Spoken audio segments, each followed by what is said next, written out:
You are listening to Leaders and Legends, a podcast produced by Veteran Strategies and featuring conversations with fascinating and impactful men and women who have shaped our world, our communities, and our history.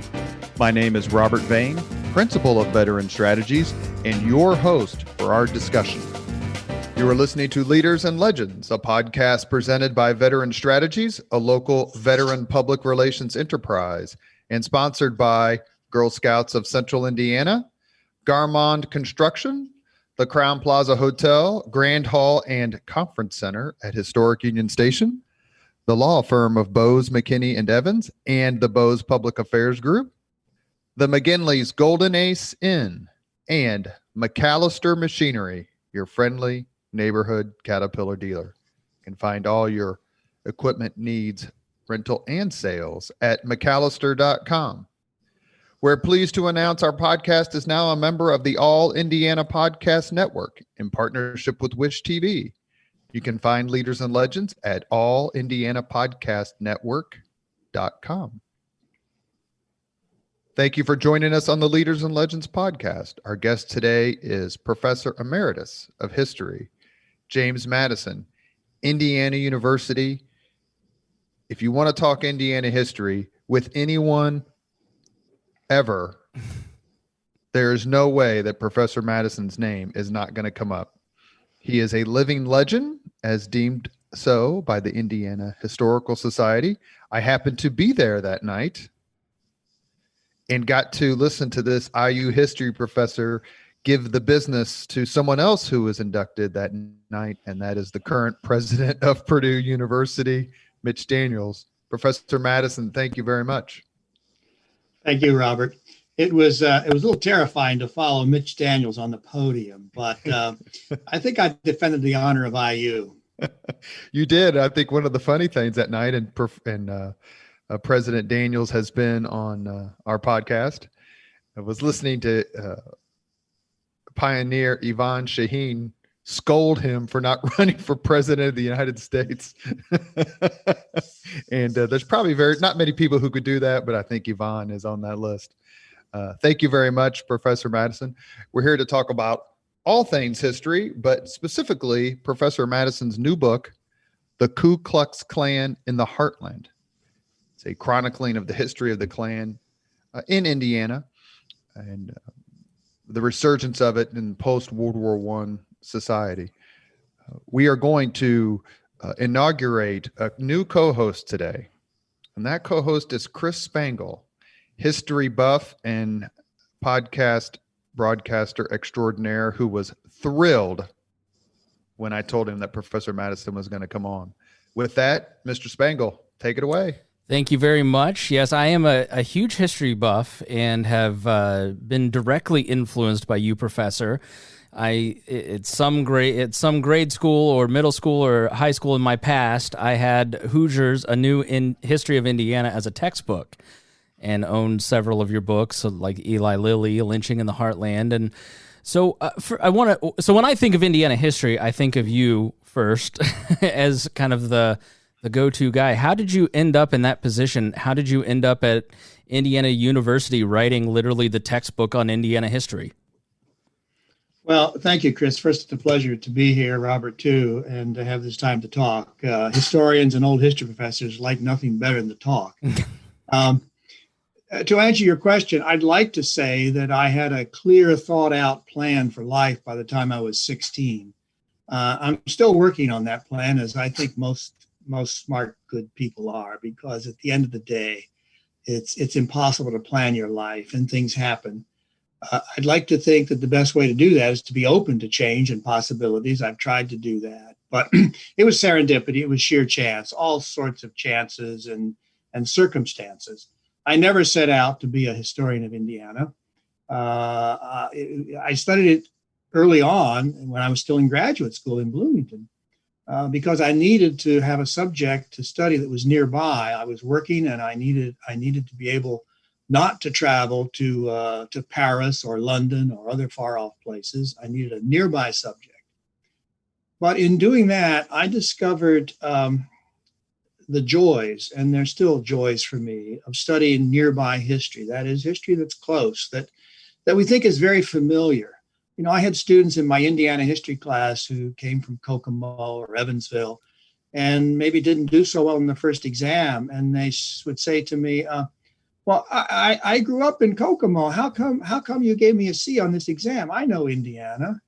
Well, actually, you don't know Indiana. There's a lot to learn about Indiana. And to learn history, to learn anything, takes a lot of hard work. And once you understand the joys of learning about your own place, your own community, your own state, and the importance of it in our lives and in our public lives, then I think history opens up and takes on a special kind of meaning for me, at least. Are you a Hoosier by birth? No, I'm still a migrant. You won't remember, Chris. There was a old time comedian named Herb Schreiner, who I think was from Ohio, and people would ask him, this is the 1950s, when did you move to Indiana? And he said, as soon as I heard about it. I moved to Indiana in 1966, and while I've been away off and on, which is always good for Hoosiers to get out of here and see something else, I was not born here. I did not grow up here. So I can't tell you what life was like when I was 6 years old in Fort Wayne. But as a consequence of that, I hope I sometimes have an outside perspective, an outsider's insight into Indiana that is an advantage. I have a mixed feeling about this state. I love it and I abhor it. Those are extremes. Usually I'm somewhere in between those. But there's so many good things about Indiana. And there's so many things about Indiana that I really wish were different. And it's always been that way. And it leads me to distrust those people who talk about Hoosier pride in a way that has room only for the good things. And we can talk about that subject later because I think it's very relevant to what's on the table today. It's actually something that I wanted to start with. Your new book, The Ku Klux Klan in the Heartland, is available on Amazon now. I purchased it and started it last night. It's very well written, very interesting. And I'm 37, and the first time that I ever heard that the Klan existed in Indiana, despite being a history buff, was on a ghost tour in Irvington about 4 years ago when they pointed out D.C. Stevenson's home, and I started to look into it. And over the summer, I read a book called Grand Dragon by a man named Lute Holtz, and my mind was absolutely blown by the size and scope of the 20s Klan, how big it was here, how impactful it was, and some of the ghosts that still circle around Indiana and the way that we think and the way that we talk. In the intro, you talk about the three phases of the Klan. What were those three phases? And then why did you choose to focus on the 1920s version of the Ku Klux Klan?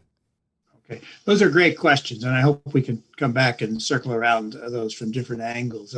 First, I think we need to get on the table what you just said. There are three clans, and they get confused all the time in people's minds. The consequence of that is great misunderstanding.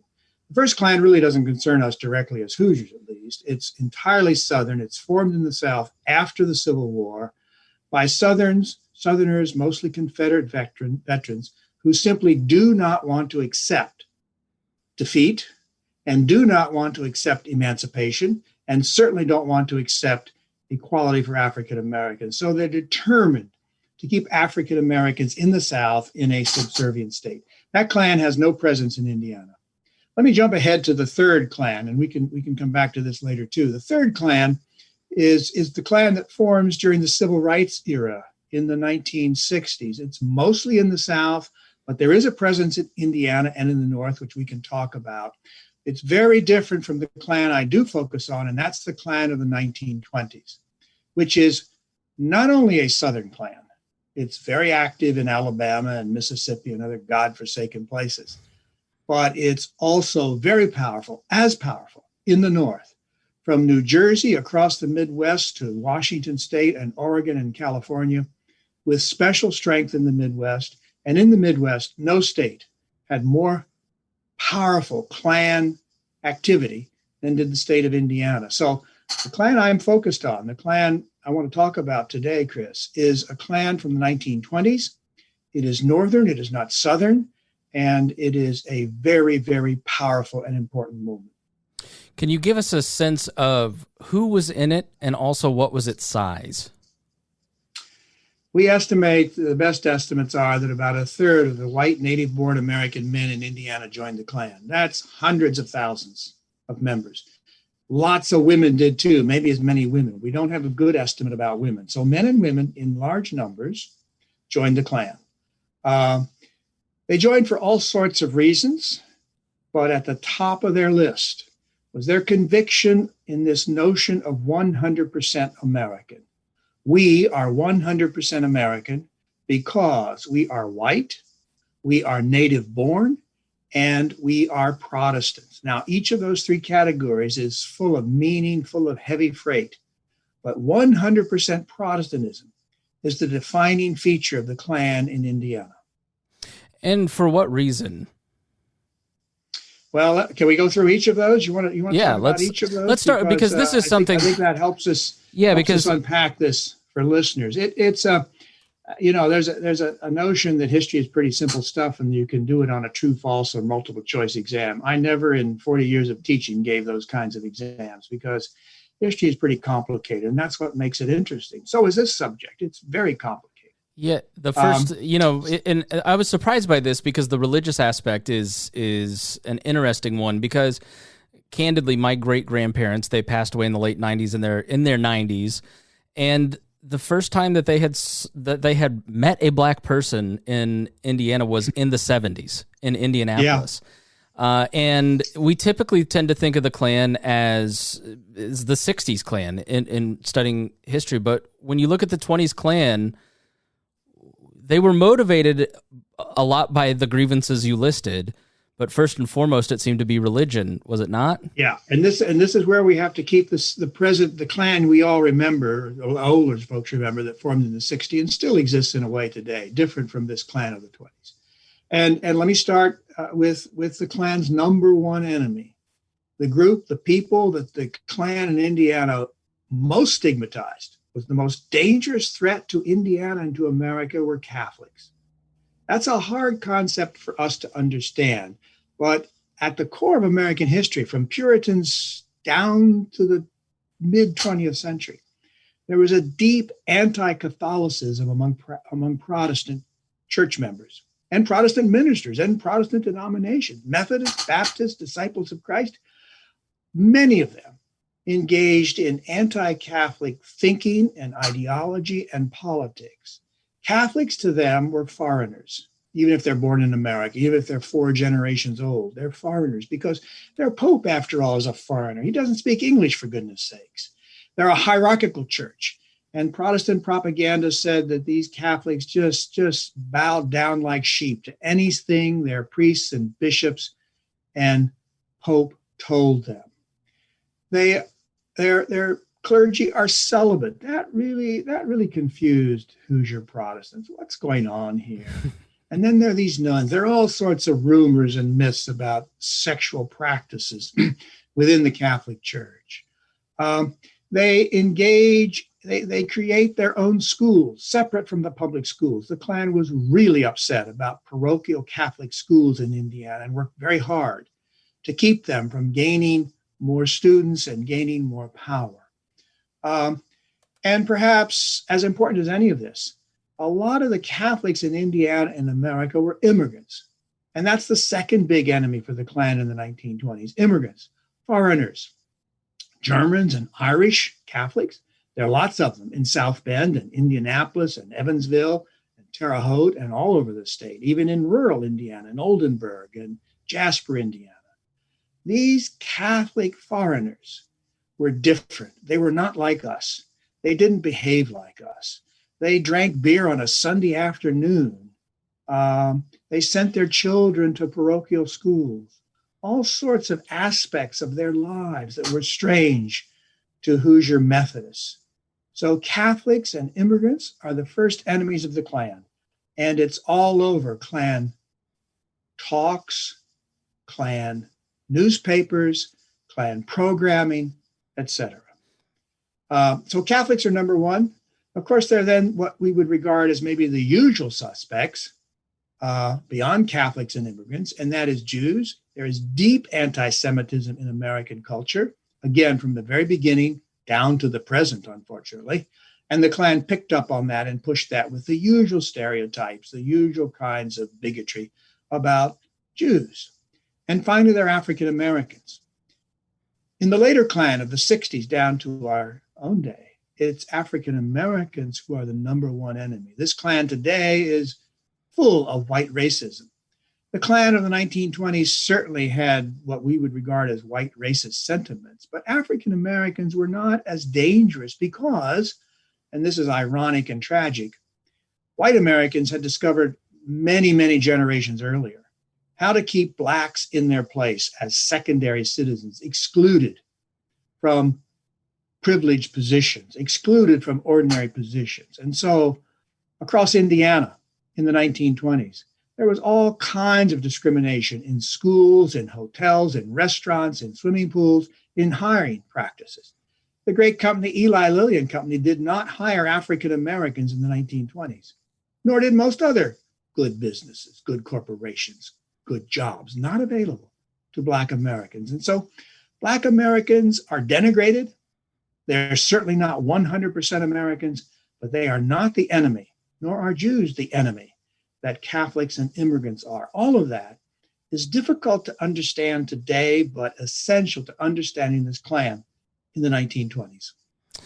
Is it safe to assume that when you look at the people, that they projected their insecurities and their anger onto people that were closest to them, that they were competing for jobs with? Is at the heart of this an economic insecurity? Is that one of the motivators? I'm a little reluctant when you say projecting, Chris. That gets me into psychological evaluation of the Klan. I'm Fair a little enough. reluctant to go there. I don't think with African Americans, they're not threatening the people who joined the Klan they're not competing for the same jobs at all. As I said, African Americans aren't going to get a job at Lilly or the bank in Indianapolis or anywhere else, except as porters, perhaps. Catholics, immigrants are a little different because in the 1920s, American Catholics are beginning to move toward middle-class status. They're beginning to move, Irish and German Catholics especially, away from their immigrant origins. They're beginning to cast off that old world culture. They're speaking English without accents. They are becoming more and more like Americans of the middle class, of the 100% Americans. And as they do that, they're starting to get uppity. They're starting to question, why should we be denied the privileges of Protestant white Americans? And they're beginning to get a little more uppity and a little more challenging. And the Klan, by stigmatizing Catholics and immigrants as enemies, actually contributes to that movement on the part of Catholic Americans to begin to stand up. It happens at places like the University of Notre Dame. It happens in an organization formed to combat the Klan called the American Unity League, which sends speakers all around Indiana to oppose the Klan, to stand up to the Klan, to say this organization is not about American ideals. This is an organization of bigotry, and we should not allow it to stand in America. So yes, Catholics do create, because they're moving into middle-class, 100% American kinds of possibilities, do create some anxiety on the part of traditional white American Protestants that our place is being threatened. And this is an interesting point that I saw when the media was discussed. The Klan had the Fiery Cross, and there was a Catholic newspaper, forgive me, I forget the name of it, and they would publish Tolerance. It's called Tolerance. So lovely name for a newspaper, isn't it? Yes, exactly. And so Tolerance would print the names of Klan members, and the Klan would grow in roles and vice versa, and they'd tit for tat, and they almost would swell each other's ranks. And you sort of see some of that today as one side politically opposes the other. It sort of grows each other's side. So can you talk a little bit about the way that these two sides talked about each other, and what were the effects of that? Well, that's a very good observation. It's not unlike today, though it's always different in the past. But yeah, they did engage in baiting each other and stereotyping each other. in reminding their supporters, their base, who the enemy was and what the enemy was doing to take away things that you valued. Tolerance is published by the American Unity League, the American Catholic organization. A lot of Irish Catholics. There was a lawyer known as Mad Pat, who was phenomenal speaking in Fort Wayne and South Bend and Indianapolis. And he just knew how to pull the Klan's chain. He just knew how to say the things that got under their skin. And so the Klan newspaper, published in Indianapolis, the Fiery Cross, and by the way, listeners can read the Fiery Cross. It's all digitized. It's all available online. If you want to have a little joyful research, just dip in and start to read the Fiery Cross and get an idea of what they were printing. As payment for my sins of writing a book on the Klan, I spent days and days and weeks reading the Fiery Cross. And after the first few hours, it gets a little old, but you have to do it.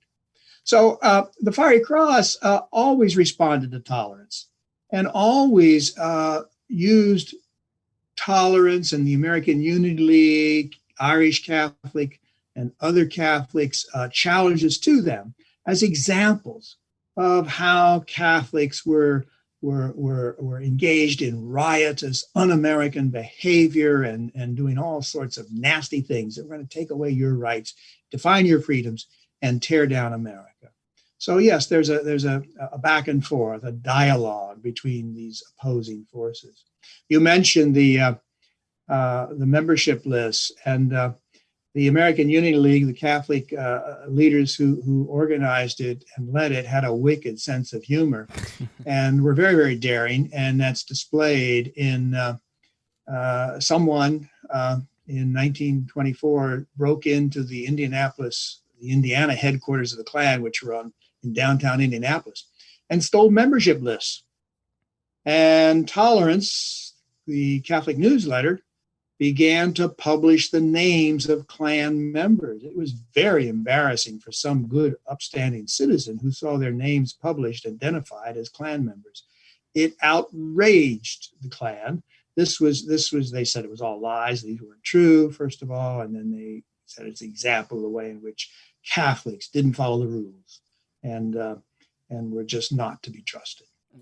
And it seemed like it triggered a coalitional protection that even people who wouldn't join the Klan might find some sympathy in the way that the people on whom they might have some bias for were treated.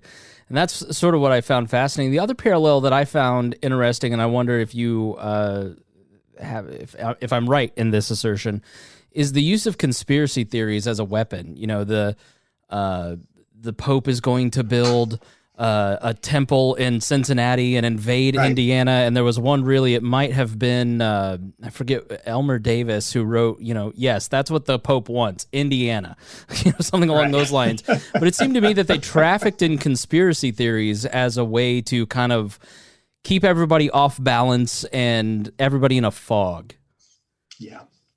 Well, that's a very important question too. And I'm in a way a child of the Enlightenment, and I grew up believing in rational thought. You gather up the evidence, you come to some kind of conclusion based upon real evidence that is verifiable evidence. Conspiracy theories drive me crazy. I remember my son, when he was a teenager, was arguing that they never really landed on the moon. It was all staged in a warehouse in Houston, Texas. It just set me up the wall. And so today, I need hardly say, the conspiracy theories that are out there, that are flourishing in our own time, are outrageous assaults on rational analysis, on public policy that's going to lead to good outcomes. They're seriously dangerous. And they've been around forever. And the Klan was a master at picking them up and marketing them. And so you're quite right. The Pope was going to build a headquarters in Cincinnati or Washington, D.C. In Catholic churches, Protestants were told in Sunday services and elsewhere. Catholics were storing rifles, guns, and ammunition and dynamite to destroy Protestant churches once they began the process of taking over America. They were going to take over the public schools. They were going to take over the political system, these Catholics. They were engaged in a vast conspiracy against Protestants. And it's such nonsense. There's no verifiable evidence for any of it at the time, and certainly not today. It's such nonsense. It's hard to believe that anyone could give that credibility. And I'm sure that there were Hoosier Klan members who said this was nonsense, but still supported the Klan because they were, many of them, smart enough to make those kinds of distinctions. At the same time, lots of people fell for it, and it propelled this anti-Catholicism. They were already convinced that Catholics were the enemy. And these kinds of conspiracy theories just were more acceptable because of the context in which they were heard by Protestants. One final question before I turn it back over to my dynamite collecting friend, Robert. I would love to see some memorial to Lou Shank, the Indianapolis mayor during this period. One of them, he seemed like a really fun guy. He reminds me a little bit of like a John Gregg type, that gregarious character. Yes. Who really effectively and took some big political risks that did cost him in fighting the Klan. He's one figure that I think should be highlighted. But what are some examples of courage in standing up to an organization that has a third of the state behind it, which is a tremendous amount of people? Right. Well, Chris, first let me a lot of stuff on the table there. Let me just first give a shout out to John Gregg, who was in my class at IU long ago. And in fact, we just visited a few weeks ago, sitting outside. John can tell stories with the best of them. I'm on a crusade for John to write a book, his memoirs. You may know that John Mutz did. I finished reading it last week. It's a great book. It's important that we have those kinds of books from our political leaders so that generations from now, we can have some insight into what Indiana politics and public policy was. Lou Shank is a hero of mine too, Chris. He was the mayor of Indianapolis. He decided in 1924 he was going to run for the governor's office. He was a strong opponent of the Klan. He issued an executive order while he was mayor prohibiting paraders marching down the streets of Indianapolis from wearing masks or from burning crosses within the city. And there were lots of masked Klan parades in Indianapolis and burning crosses, an early one at the state fairgrounds. So Shank was opposed to the Klan, strongly opposed to the Klan. And in 24, he ran for the governor's office and was resoundingly defeated. And he issued a statement on his defeat saying, okay, the people of Indiana have voted for the Klan, let them have it. And of course, the people of Indiana had the Klan. He lost to Ed Jackson, who became governor of Indiana in January of 1925. Without doubt, in my opinion, Jackson was the worst governor the state has ever had. He was deep in bed with the Klan. He was a close associate of D.C. Stevenson. He engaged in all kinds of corrupt practices, all kinds of pro-Klan activities. He should have gone to jail. We don't need a memorial, a marker for Ed Jackson, but I agree, we should have an official state marker for Lou Shank and others. I'm on a little mini crusade, and I'd like the listeners to join me. We have a wonderful Indiana state marker program based at the Indiana Historical Bureau, and they're putting up new markers all the time, and they're changing. They used to honor old white men, governors and political leaders of various sorts. We're now seeing markers. My favorite is one in Bloomington to Bill Garrett, who played basketball at IU in the late 40s, early 50s, from Shelbyville, Indiana, one of the greatest, an All-American, one of the greatest players of his day, who played all over the Big Ten, everywhere he went, from Ann Arbor to Evanston. He was the only African-American on the court. We now have an official state historical marker for Bill Garrett. We need markers now to acknowledge our past that includes the Klan. And I think we probably have to start with the heroes. Lou Shank would be one. There is a slight reference to the Klan in the Indianapolis Times marker. The Times won a Pulitzer Prize for its opposition to the Klan. And we do have an official state marker that acknowledges that. You mentioned Irvington. I'd like to see a marker at the grave site of Madge Oberholzer, who D.C. Stevenson murdered. That tragic event is important to the downfall of the Klan, and I think it ought to be acknowledged at her gravesite if the family would be willing to allow that. On opposition, Chris, I preface this by saying I wish I could say that from the very beginning there was strong, powerful opposition to the Klan in Indiana. The truth is there was not. It was small, it was slight at the beginning, and the second truth is it was painfully slow to develop. It took a long time because of the immense popularity of this organization by 1923, 24, 25. But always there were people who stood up. There were some newspaper editors, there were some lawyers, there were some ministers. But the big story in the early years of the Klan are the individuals and groups who did not stand up. The Protestant church denominations at their annual meetings refused to pass resolutions in condemnation of the Klan. The Democratic Party, which was slightly anti-Klan, refused to pass a resolution that directly called out the Klan. Other groups remained silent, not speaking up. There were individuals of courage. We don't know a lot about most of them.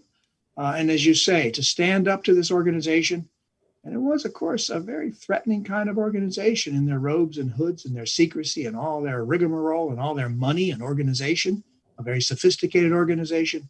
To stand up to them required a courage that was really, really very, very, very large. Robert? You are listening to Leaders and Legends, a podcast presented by Veteran Strategies, a local veteran public relations enterprise, and sponsored by Girl Scouts of Central Indiana, Garmond Construction, the Crown Plaza Hotel, Grand Hall, and Conference Center at Historic Union Station, the law firm of Bose, McKinney, and Evans, and the Bose Public Affairs Group, the McGinley's Golden Ace Inn, and McAllister Machinery, your friendly neighborhood Caterpillar dealer. Our guest today is Indiana historian and living legend, Professor James Madison. Thank you, Chris. I appreciate that. Thank you, Chris. Thank you. As a Catholic kid who grew up in Irvington,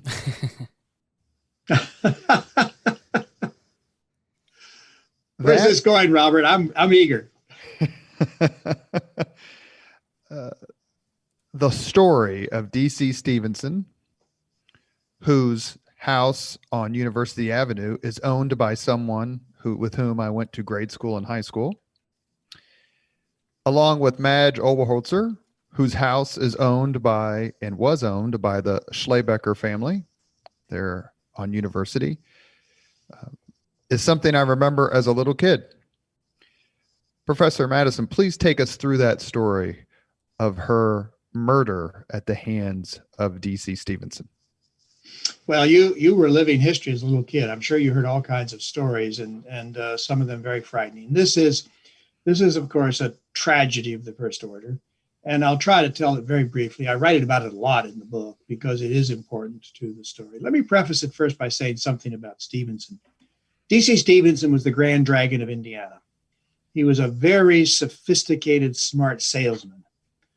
He created an organization that was very, very sophisticated, structured business principles that drove it. And he raised a lot of money for the organization, for himself, estimates maybe $2.5 billion a year for him in income. So he became a very wealthy man in short order, selling the goods to Hoosiers who bought the robes and the hoods. With that money, he bought a yacht on Lake Erie, and he bought this house in Irvington. He put columns on the front and made it look fancier than it was originally. And in that house, he had lots and lots of parties. The Klan is very much in favor of prohibition. The Klan is opposed to premarital sex, to adultery, to all forms of sin, a direct connection to its strength within the Protestant churches. Stevenson did not believe in or follow those ideals. So at that house in Irvington, there were all kind of parties with a lot of booze and a lot of young women. Madge Oberholzer lived a short walk away, and she went to a few of those parties. And she worked with Stevenson. She was employed in the State House, and he got to know her.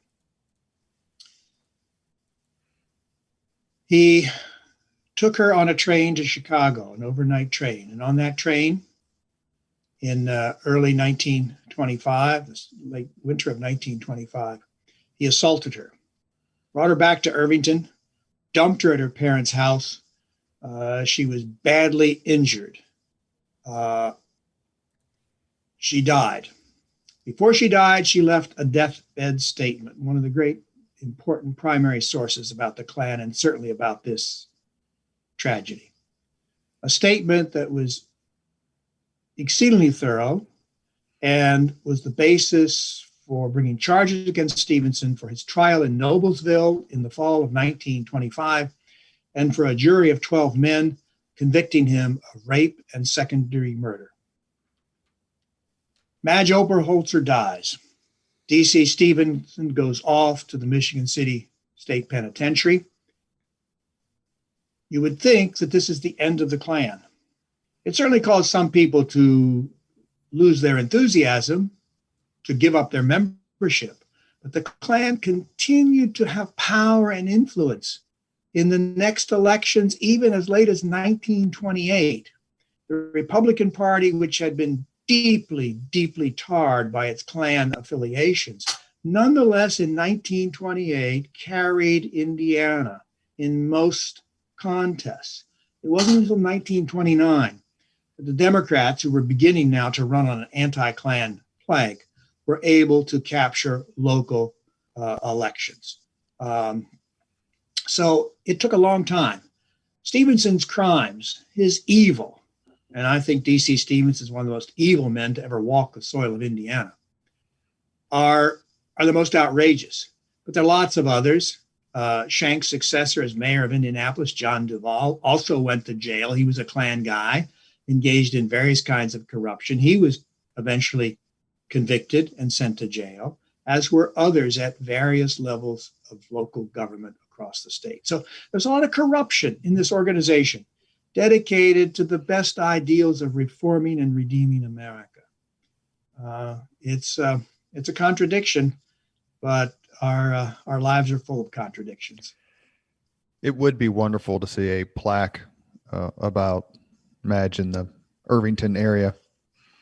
That would be a terrific tribute to a woman who gave her life unwillingly. Yeah, I'd say her life was taken.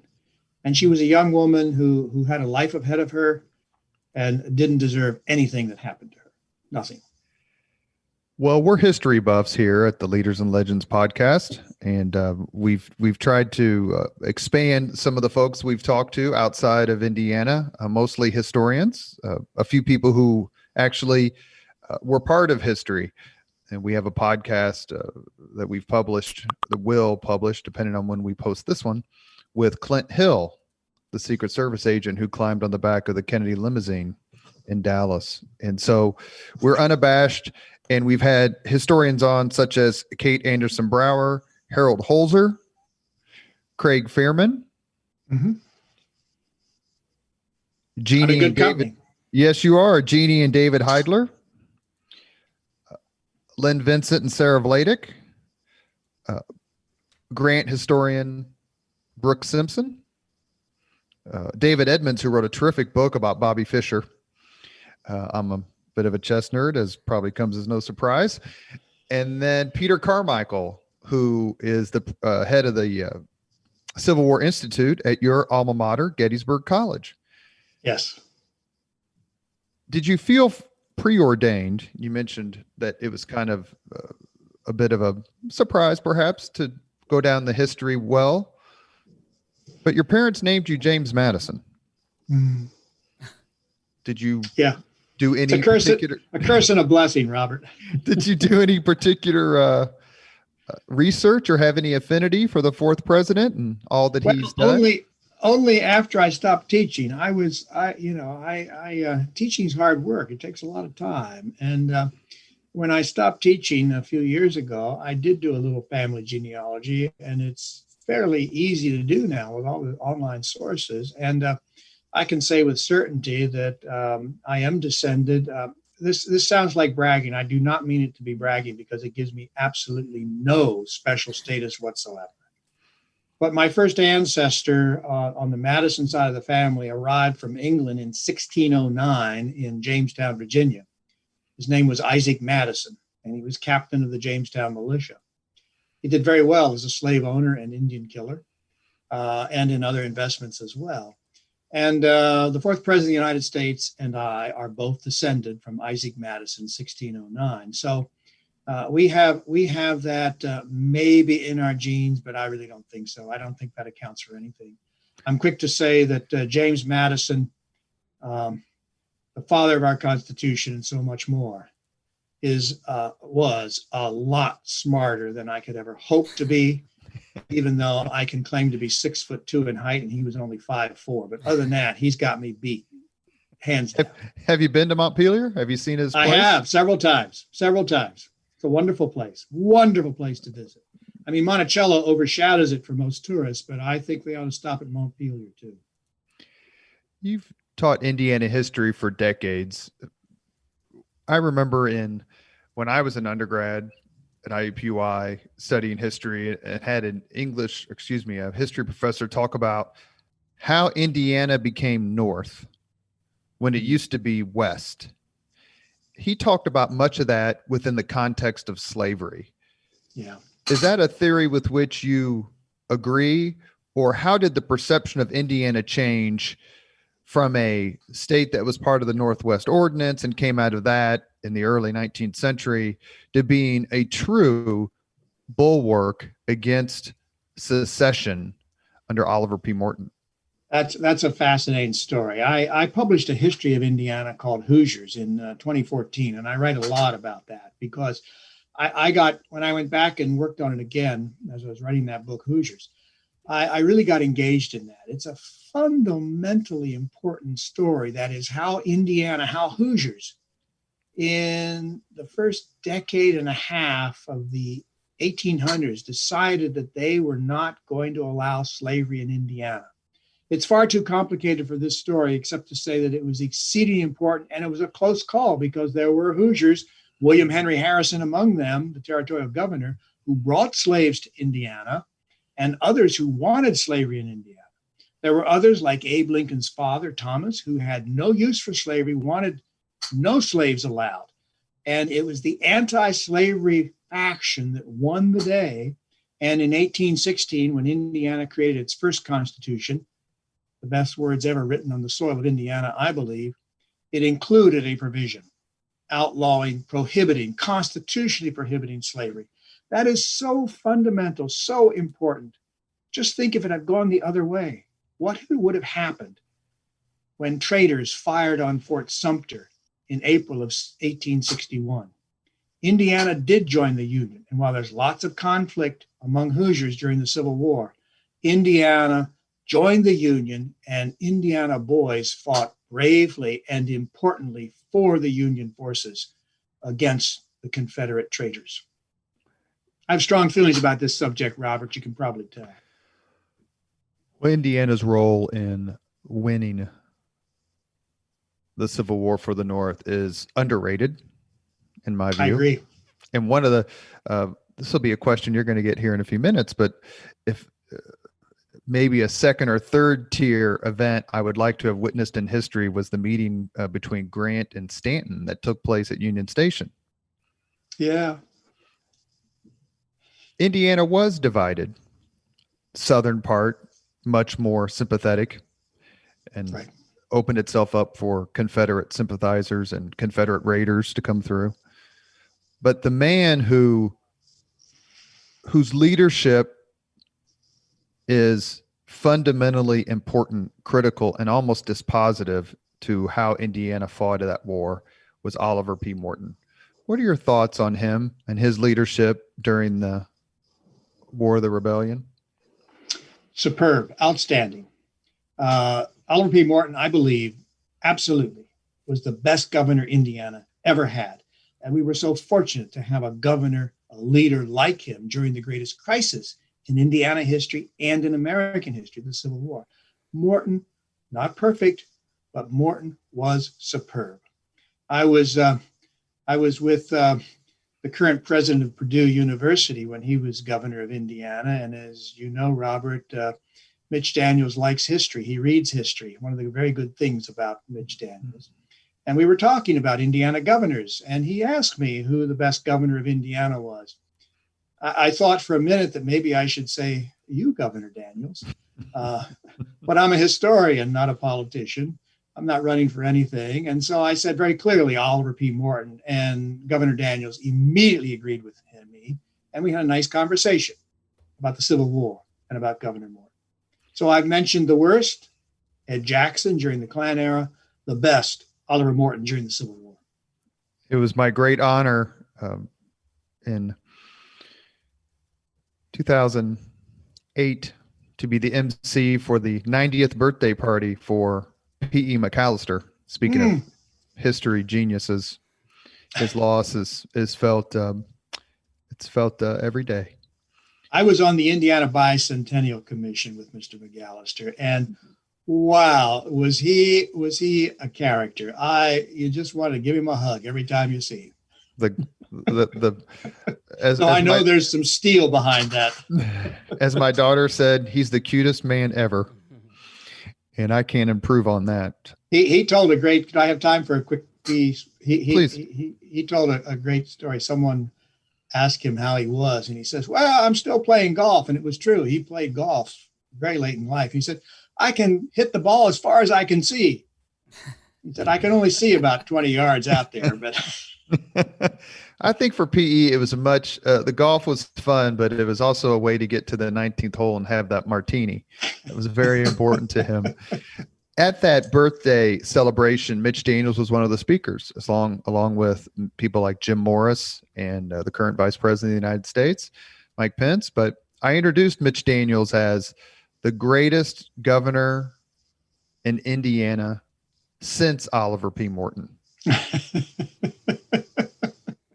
And he seemed to take that okay. I'm sure he was okay with that. I'm a historian, so I'm going to have to say we need to wait another generation or two to make that judgment. But to be very serious at the moment, Robert, I think Mitch Daniels is a very important governor for Indiana's history. A different kind of governor, as you well know, and as Hoosiers who played attention know, and a very, very important governor. Whether he was right or wrong on all the issues, well, we could debate that as citizens and later on as historians, but a very important governor. And the question I wanted to ask you is, and I agree with you completely, I think he is the most consequential governor since Oliver P. Morton. But how important in your studies, one of the things, and Chris and I talk about this quite a bit, you read all the time and you read all sorts of different things, and whether it's 100 years ago, 1,000 years ago, the one thing that always stands out to me is the importance of leadership. One man, one woman. If you were constructing the Mount Rushmore of the greatest leaders Indiana's had, who would you put on there? That's a fascinating question. I've been fascinated by leadership for a long time. In fact, about 15 years ago, I actually taught an undergraduate seminar on leadership, on the history of leadership. And I wasn't very happy with it. I only taught it twice because I couldn't figure out what leadership was. And I read the literature on leadership, all the best authorities, blah, blah, blah. And it's hard. You can come up with some lists people have of what makes for good leaders. But at the end of the day, it's very hard to do. It's very hard to do. I would, to answer your question, I would say that our greatest leader in America, and my favorite American of all time, is Abraham Lincoln.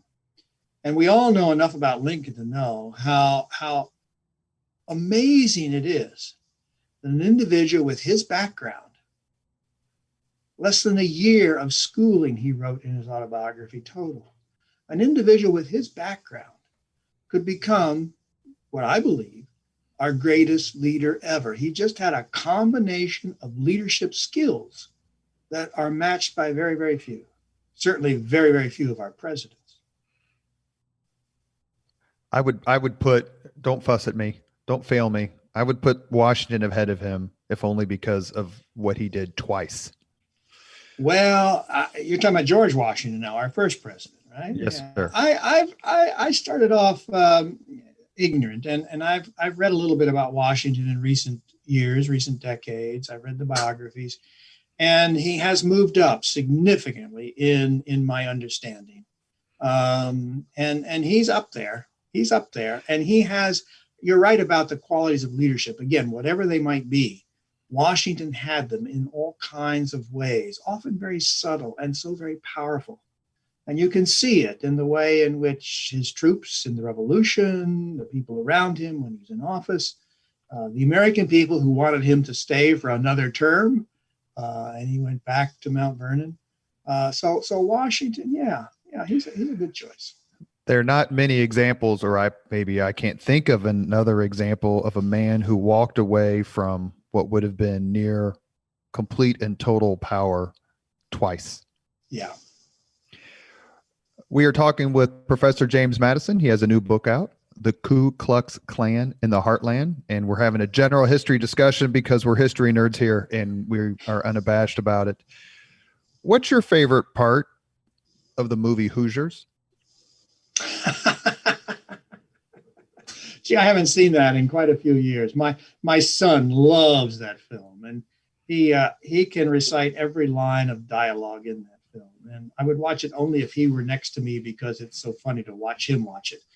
I don't know. I like the assistant coach and the dialogue that he has. You were at you were at IU in 1987. The movie comes out. I was in basic training. I didn't see it till I came out of it.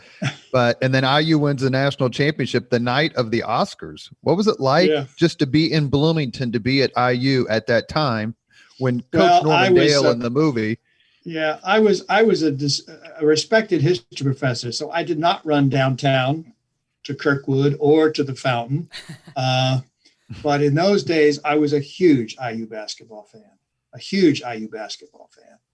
And at night, it was a huge history buff. So did he seek you out? True. He was. That's true. He was. I changed. That gets us into another area. I changed a little bit about this subject later on and even today. But in those days, I was a huge IU basketball fan. And it's hard to describe. It leaves very, very warm memories for all of us who were younger in those days, when IU won that championship and then other events over the course. So yeah, we've had Ray Tolbert on the podcast, told some terrific stories about the 1981 national championship team. After he passed, the Star asked me to write an op-ed about Senator Richard Lugar. I called him the most important public servant in the history of the state of Indiana. How right am I? How off am I? Well, I'm not gonna challenge that. I'm gonna say it's a tough call. But my respect for Lugar, I think, is near where yours is. In so many ways. From the very beginning, when he became mayor of Indianapolis at a very, very young age, and especially in the Senate, where he led in so many areas, and in particular in international affairs, in weapons, in nuclear weapons, and in so many other ways. A model of statesmanship, of public leadership. I've known several people who worked for him in his office, and that's always a good indicator. You always want to know what the underlings think of the big shot, and whether behind that public facade there's something you could also admire. And I knew some of them were former students. I knew some pretty well, and I don't think they were blowing smoke when they talked about the senator with great respect and great admiration. One told me that in his even in his 60s and 70s, he could still run further and faster than most of the young people on the staff. Or he did. We've had several either IU graduates of kind of that era or Lugar staffers on. Yeah, he well, that's a sign of leadership. He was able I think, to have around him really, really good people. The young IU people, and maybe not the Purdue people, they're not that sophisticated, but the young IU people certainly, who were interested in politics, if they had a Republican in especially, wanted to go work for Lugar in Washington. It was a plum assignment. Yeah, we've had Jim Morris on the podcast, Mitch Daniels, as I mentioned, Lou Gehrig, Jim Kittle, Mark Miles. I mean, the list goes on, and he touched so many. Let me just be fair to the other party, though, because my son, when he was in college, was able to secure an internship working for Lee Hamilton. Yeah, Lee Hamilton was in Congress, and I would put Lee Hamilton up there as a public policy figure of great distinction. I would also say that from my son and other young people I know who worked in Lee Hamilton's office, behind that facade was a phenomenal guy, a genuine, warm, and decent Hoosier. We would certainly love to have Representative Hamilton on the podcast. We just did one on the passing on Joe Kernan, and we did one on Andy Jacobs and the career of Birch Bayh. So we try to touch all the. All right, that's good. That's good. A couple of months ago, I wrote an op-ed again in the Star, calling for reparations for Jim Crow era African Americans. And as you may guess, it got a reaction. Mostly positive, but some negative, and that's kind of what you do when you put your name out there. With all the talk about reparations and the numbers being thrown out, they're somewhat fantastical.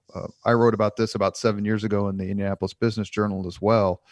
When you look at Jim Crow era 20s, I mean, really starting with Reconstruction all the way through, you could say, late 60s.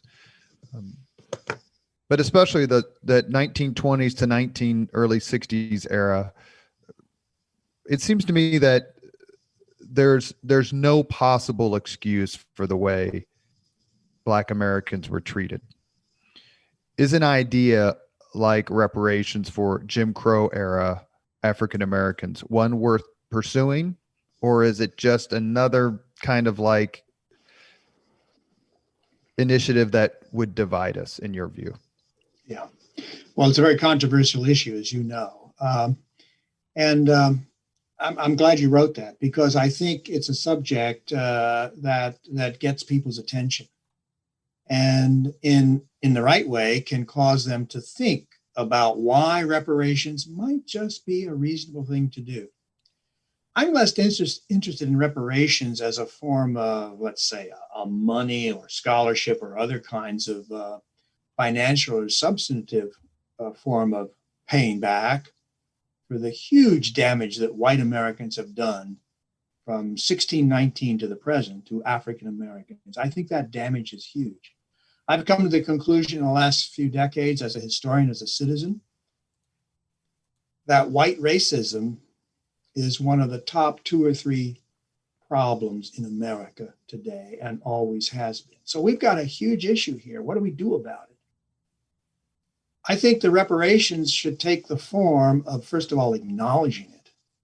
And there's so many white folks who will not acknowledge it, who do not believe there's such a thing as systematic racism, who do not believe there's such a thing as white privilege or even male privilege. And I believe these are not issues of opinion. These are issues of fact. If you read the history of America in any subject, any good historical account will provide lots of evidence of systematic racism, of white privilege.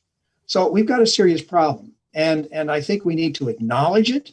And then I think we need to respond to it by doing more to learn our history, and by doing such things as what we were talking about earlier, Robert, of placing state markers at the sites and the places that acknowledge African Americans, that acknowledge the racism, that acknowledge the achievements of African Americans like Bill Garrett, all kinds of ways to understand this history and to incorporate it into our present, rather than to tell ourselves bedtime stories of patriotic history, when everything has always been honky-dory, blue skies and ice cream sundaes. That's not our history. That's not real history. That's myth. That's comfort history. That's feel-good history. And I think we need a grown-up history with no room for that kind of stuff. May I have one more question on that, Robert? I was just saying, Chris, go ahead, but along with a marker with George Taliaferro and his wife. Wonderful. Yeah. Wonderful, I knew them, of couple. course. George and Vi Taliaferro. They were great citizens of Indiana and of America. And they were out there every day. Wonderful. Every day. Yeah. So, Chris, when you piggybacking off of the systemic racism, because I think when you look around it, people bristle because interpersonal racism is, in my view, historically never been better. But when you look at the holdover from a society where 1/3 of the state was in the Klan within my great-great-grandparents' generation, are there things that you, as you studied this period for this book, where you saw it kind of carried through to today, be it laws or phrases like law and order or ways of thinking? What are some of the ghosts from the 20s Klan that you see in Indiana today that we don't recognize as birthed in that era? Well, I've heard from readers of this book, The Ku Klux Klan in the Heartland, that the goals, the language, the methods that the Klan used in the 1920s are eerily familiar today. They're different in many ways, but you can see parallels, you can see similarities between the Klan of the 1920s and certain forms of public policy and leadership and activity at all levels, down to the grassroots. You can see similarities. Folks today are often more sophisticated. They use what we call dog whistles or coded words. Klan did that too, but they were less constrained. They were more willing to speak and use words that you seldom hear today anymore, at least in public circles. But I think you shouldn't be looking today for men and women in robes and sheets. They're there. They were in Charlottesville, of course. You should look for the Klan descendants today dressed like we're dressed, in pressed shirts and silk blouses, and standing and speaking in a very respectable way sometimes, looking like pretending to be good Americans, waving the flag and all the other good things, but using ideals that are very similar to those of the Klan of the 1920s. We haven't, the answer to the question I'm often asked this, is the Klan dead? And I say yes and no. The Klan of the 20s is dead. It died about 1930. But the Klan ideals of the 20s are still very much alive. And I regret deeply, deeply that in the last several years, those Klan ideals have found a new life, a new birth. And they're more virulent now than they were 30 years ago or even 20 years ago. Robert? You done, Mr. Spangle? You sure? I'm done. You got another one? No, I'm good. Are you sure? Yeah. All right. We wouldn't have a podcast, Professor Madison, if it wasn't for Chris Spangle. So, what Chris wants, Chris gets. Listen, all right. We could do another 2 hours on it, but I'm not going to impose on everyone's time for self-indulgence.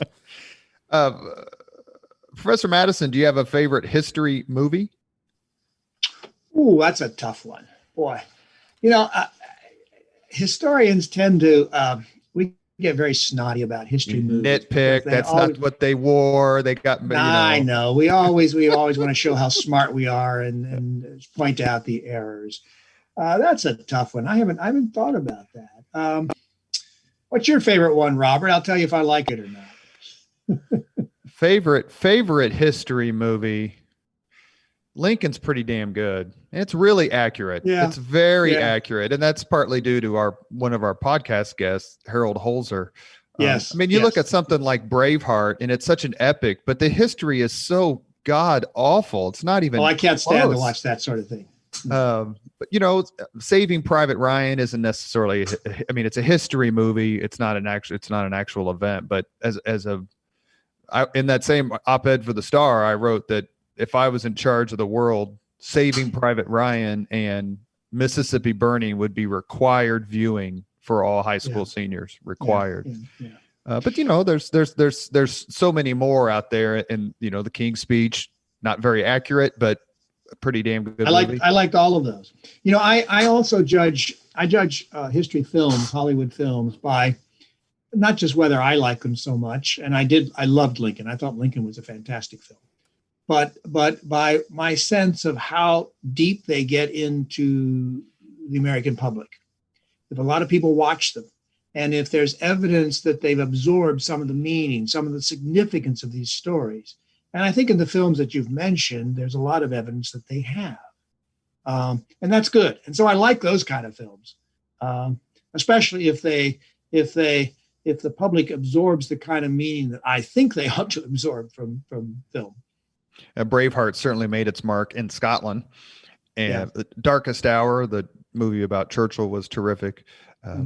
But yes, you do kind of, if you're a history buff and you've studied the period and you're watching a movie and you're kind of like, oh man, that is not even close. But I guess we should mention in the movie Lincoln the presence of another Hoosier and future vice president. He was Speaker of the House at the time, Schuyler Colfax.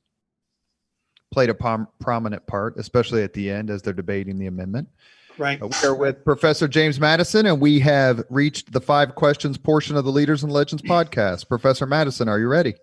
I'm ready. What was your first job?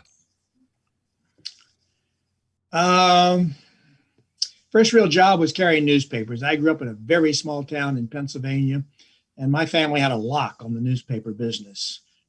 We carried all the newspapers. I was the first, and then my 2 brothers followed behind. We didn't allow any other kids to carry newspapers, and that was my first real job. The tweed. And it was running a business, Pendergast is in charge of the. Second question: what was your first concert? First concert? Oh my goodness! I saw the Smothers Brothers in college live. That was pretty cool. At IU or Gettysburg? No, at Gettysburg. Number 3. These last 3 are going to be brutal for you, so I apologize in advance. They always are for historians. If you could suggest any book for someone to read, which book would you choose? The last one I read, probably. No. I told you, I just read a book on medieval manuscripts. I loved it, by Christopher de Hamel. It's so far removed from our own time and our own circumstances. And yet it's possible to get engaged in that book on medieval illuminated manuscripts. It's an exotic world, different from ours. And yet there's a humanity in those stories. In the Book of Kells, for example. Mm-hmm. So, I just finished that book a few weeks ago. And, I could name others. I've become a great Kurt Vonnegut fan. Slaughterhouse-Five is a fantastic book. But lots of books. One of the things history buffs have to do is read, and the people we live with or associate with always make fun of us because we've always got a book. But I feel sorry for people who don't always have a book. Is it apocryphal what Mark Twain said? He said so many wonderful things. Yeah, which one? A man who doesn't read good books has no advantage over a man who can't read good books. Question number 4. This is tough. If you could witness any event in history, which event would you choose? Boy, I don't think about these kinds of things. Sorry, I'm kind of narrow and small-minded here. What event would I love to witness? Sorry, Jim. Sorry. Well, I already said that I just have the greatest admiration for Lincoln. I'd like to be in his office when he's working on the Emancipation Proclamation. We are actually going to have Harold Holzer back on the podcast next week, and on November 16th, we're going to post a podcast with Harold Holzer, probably the world's leading Lincoln scholar, about Lincoln. The whole hour or so is devoted to Lincoln. We'll post it on the 16th, 3 days ahead of the anniversary of the delivery of the Gettysburg Address, November 19th, 1863. Wonderful. Question 5. If you could have dinner with anyone living today, 2 hours off the record, whom would you choose? Oh, well, I'm a great fan of the singer Emmylou Harris, and I've met her once and had a little conversation with her. She is very, very smart. Not everyone will know Emmylou Harris, but I'm a great cook. And when I'm cooking, I'm listening to Emmylou Harris usually. And it turned out that Emmylou Harris loves Lincoln.